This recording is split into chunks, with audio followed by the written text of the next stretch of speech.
Welcome to our health presentation where we will be looking at the current COVID-19 vaccines. My name is Brian McCoon. I'm a medical doctor and I've been working in the public healthcare system in an emergency department. So my training and experience is in emergency medicine. That is, the first doctor you will meet in any emergency is someone like me, whether it's an adult emergency, a pediatric emergency, a maternity emergency, even trauma. And even with this current scenario with COVID-19 symptoms, we are the doctors that you will meet and we will be here to assess and to help you. So as we look into our discussion on the COVID-19 vaccines, there are a few questions that we would like to answer. So the first one, what is immunity? Then we'd want to know what is a vaccine and what are the types of vaccines available and the types of technology used to make them. And then we'd look specifically at what was used to make our COVID-19 vaccines. So let's look at our first question. What is immunity? So the immunity is the ability of the body to defend itself against disease-causing organisms. So immunity is when an organism enters our body and triggers that response where we defend ourselves. So there are different types of immunity. So the first type of immunity is something called innate immunity. Next one is adaptive immunity. And the last one is passive immunity. So we'd look at each of these to give us a better understanding of what immunity is and then help us to understand what vaccines do for us. So innate immunity, this is our physical barriers, our skin, our mucous membranes. This is the first line of defense, our physical barriers to prevent anything from entering into our bodies. Then there's adaptive immunity. Adaptive immunity can be active, and this is where it can be natural immunity, where we have exposure to an infection. So if you get a cold, a virus, a bacterial infection, your body responds naturally and you have natural immunity. There can also be artificial immunity, and this is where something is introduced in your body to trigger an immune response, and this is what vaccines do. Then we have passive immunity. Passive immunity is where you actually receive the antibodies. And this happens to babies when they feed on breast milk. They receive antibodies from the mother so that they are immediately protected. And then there are immunoglobulins. This is if someone falls ill and they need antibodies immediately. So immediately we see a difference between active immunity and passive immunity. In active immunity, your body makes the antibodies and the antibodies remain with you for life.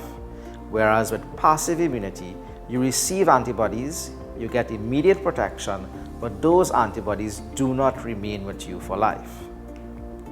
So then what is a vaccine? So a vaccine is a product that stimulates an immune response.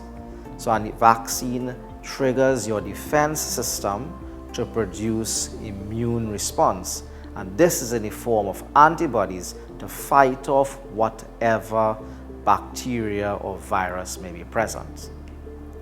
So there are different types of vaccines, and we look at the different technologies and examples of vaccines and then see which ones are being used to make our COVID-19 vaccines today. So we have the inactivated type of vaccine. This is where the germ is actually killed. The virus or bacterial particle is killed. It is not alive, it is not active. And examples of these types of vaccines were the polio, the flu, and hepatitis A vaccines. And in our current COVID-19 vaccine manufacturing scenario, the Sinopharm vaccine uses this technology. Then there's the viral vector technology. This is where the gene for the COVID-19 virus is inserted into a weakened or attenuated or killed cold virus. For example, an adenovirus that will not cause any severe symptoms. Examples of viruses of vaccines that use this technology were used for Zika and Ebola, and the current COVID-19 vaccines that use this technology are the AstraZeneca and the Johnson & Johnson vaccines. Then there's a new mRNA technology. This is where the actual genetic instruction for spike proteins are inserted into a carrier molecule, and then this is injected into the body. And examples of this are the Pfizer and the Moderna vaccines. Then there's a subunit vaccine. This is where part of the virus or bacteria is used, and this is used to attach to a carrier molecule, and this triggers an immune response. Examples where we have used this technology before is the hepatitis B vaccine and the pertussis vaccine. This is part of the DPT that children normally experience. And the COVID-19 vaccine that uses this technology is a Novavax technology. Then there's other vaccines, the live attenuated vaccines. These are vaccines that are actual virus and bacterial particles that are just weakened. And examples of this are the MMR and chickenpox vaccines. This, however, is not used in any of our COVID-19 vaccine manufacturing. And then there are two other examples, conjugate vaccines and toxoid vaccines. Conjugate vaccines are just vaccines that have a coat that disguises the spike protein and causes an immune response. Toxoid vaccines are used for bacteria that produce toxins. An example of this one is the tetanus vaccine. So these two last technologies are not currently used for any of our COVID-19 vaccines, but they are vaccines that are used otherwise. And so we just have a pictorial demonstration of exactly the technologies used for the COVID-19 vaccines now. So we know the one that everyone is talking about, the genetic ones, the mRNA. And this is basically using the mRNA, which gives the instruction to produce the spike protein, which the body recognizes and produces antibodies to. Then there's a viral vector vaccine, again where the genetic material is in a carrier virus that does not cause any serious illness, and then that is used to insert that genetic material to create an immune response. And the example of this again is the AstraZeneca vaccine. Then the subunit ones, where they are just the surface proteins, they are just encapsulated in a carrier molecule and used to trigger an immune response. The example of this again is the Novavax vaccine. And then we have the weakened or inactivated forms, and this is where the virus is actually inactivated, killed, weakened, so it does not cause any symptoms or cause active disease. And this releases the genetic material to produce an immune response. And the example of this is the Sinopharm vaccine. So these are the four main technologies used in the manufacture of the COVID-19 vaccines. And this table just shows us the different types of vaccines again, the technology used, who can use it, and then if there are any other types of vaccines that use this technology. So you see definitely the viral vector, the example being the AstraZeneca, and that has been used before to produce Ebola vaccines. We have the whole virus technology, which is being used by Sinopharm, and previous vaccines that use this technology was the whooping cough, rabies, hepatitis A, even the HPV vaccine used this technology. And then the protein subunit, the example of this is a Novavax, and the previous type of vaccines using this technology is a hepatitis B. So we see most of the technology used for COVID-19 vaccines already exist and have been used, and we have been using vaccines using these technologies. So this just shows exactly what happens. So with a viral vector, it uses a harmless virus which contains part of the genetic material, and that is injected into the body. With the RNA one, that same thing where the messenger RNA is in a carrier molecule and that is injected into the body. The mRNA is released into the cytoplasm or the fluid in the cell, gives the instruction to create the antigen or spike protein that is recognized by the body, creates antibodies. And as that is done, as the instruction is used, the mRNA disintegrates in the cytoplasm. So it doesn't go further than that liquid in the cell. And the whole virus, which is the inactivated version, that again introduces the genetic material to trigger an immune response.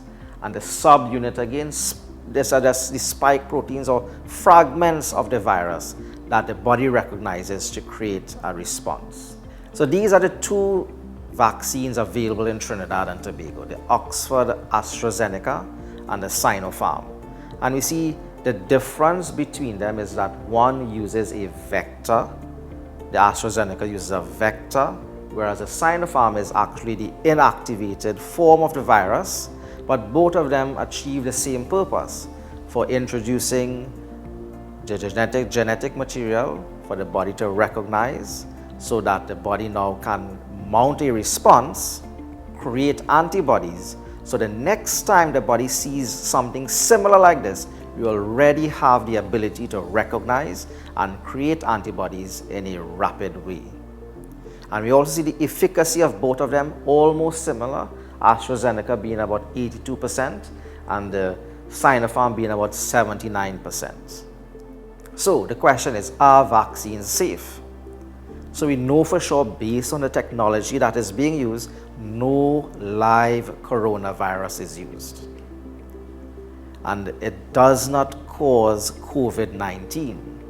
So the vaccines are strong enough to create a response, but not strong enough to cause the disease. And especially with the RNA vaccines, the genetic material does not enter the nucleus, and the mRNA does not interfere with your body's own DNA. And just a matter of safety, vaccines, how are they produced? So first there's a preclinical where the idea is taught about what do we need to use for a vaccine. Then it is tested in phase 1, phase 2, phase 3 clinical trials. And we hear a lot about this, phase 1 is just a few people to test to see what response is given. Phase 2, hundreds of people to look at the type of response and who gets immunity. Phase 3 is thousands of people to look at the same thing plus a side effect profile. However, the usual time to develop a vaccine or a drug for use takes up to 10 years.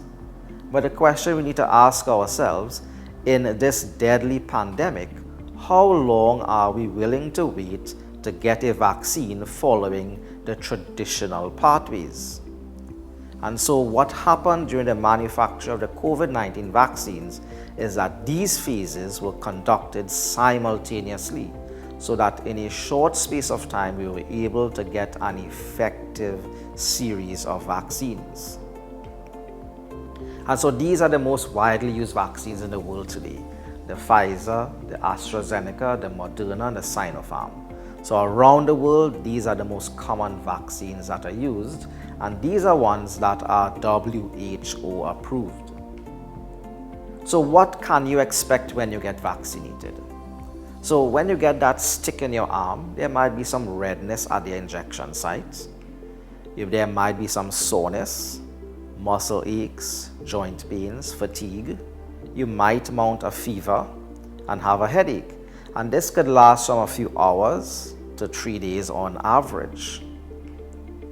And in rare instances, allergic reactions can take place. An allergic reaction might be to an ingredient in a vaccine, and the features of this would be itching, bumps coming up on your skin, and problems to breathe. That is why the international guideline, which is practiced in Trinidad and Tobago, after you get the vaccine, you are monitored for at least half an hour to make sure no allergic responses take place before it is safe for you to return home. So, to summarize for our COVID-19 vaccines, they are safe, and the SDA Church promotes responsible vaccination. However, it also respects individual choice to be vaccinated or not to be vaccinated. However, when we are vaccinated, we receive our personal immunity, where we receive protection from either getting the disease or, if we do get it, from it being severe. And if that happens, we also offer protection to others who may not be able to get the vaccine or who may not have been vaccinated, because when we are vaccinated, it reduces our risk of spreading the disease. And so, as we have considered the different types of technologies and COVID-19 vaccines available, we're encouraged to be safe, be responsible, and save lives.